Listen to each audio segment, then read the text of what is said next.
আউযুবিল্লাহি মিনাশ শাইতানির বিসমিল্লাহির রহমানির রহিম।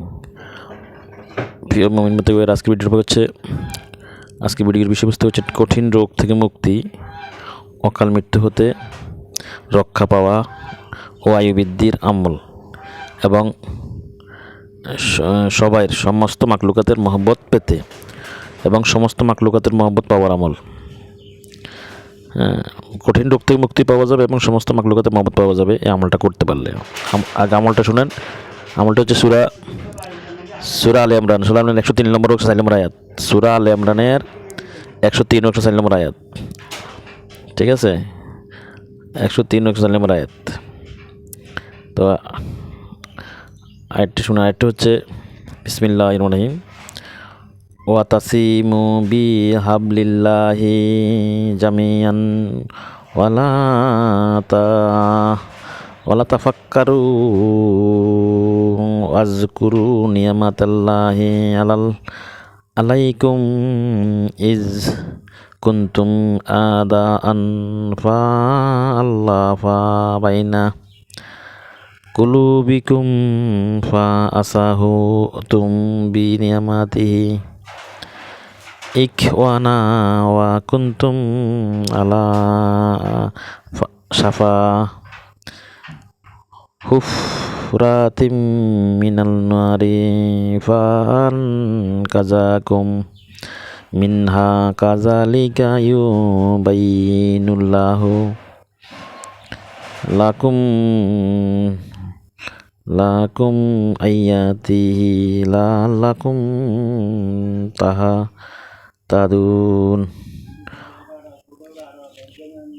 এটা হলো 11 নম্বর আয়াত। 3 নম্বর আয়াত, 4 নম্বর আয়াত হলো ওয়ালতাকুম মিনকুম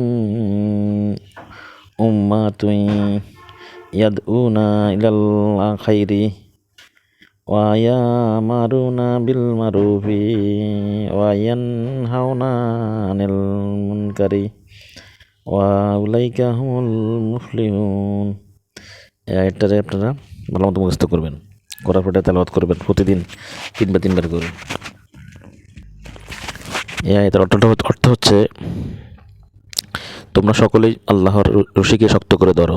এই আয়াতের অর্থ হচ্ছে তোমরা সকলে আল্লাহর রশিকে শক্ত করে ধরো, পরস্পর বিচ্ছিন্ন হইও না।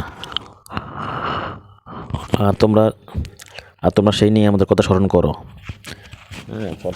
সেই নিয়ে আমাদের কথা স্মরণ করো। আল্লাহ যা তোমাদেরকে দান করেছেন, তোমরা পরস্পর শত্রু ছিলে।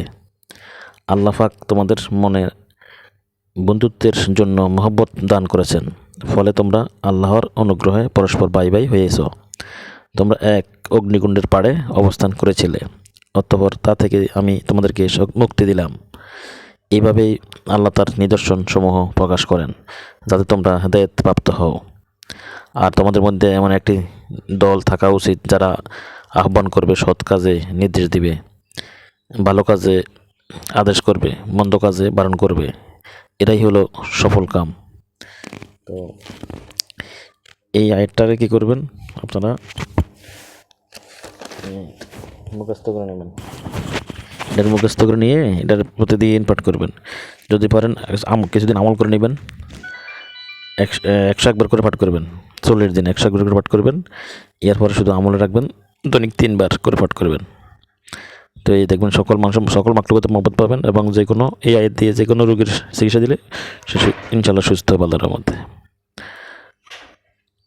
ওয়া মা তাওফীক ইল্লা বিল্লাহ ওয়া মা আলাইনা ইল্লা বাল্লাহ।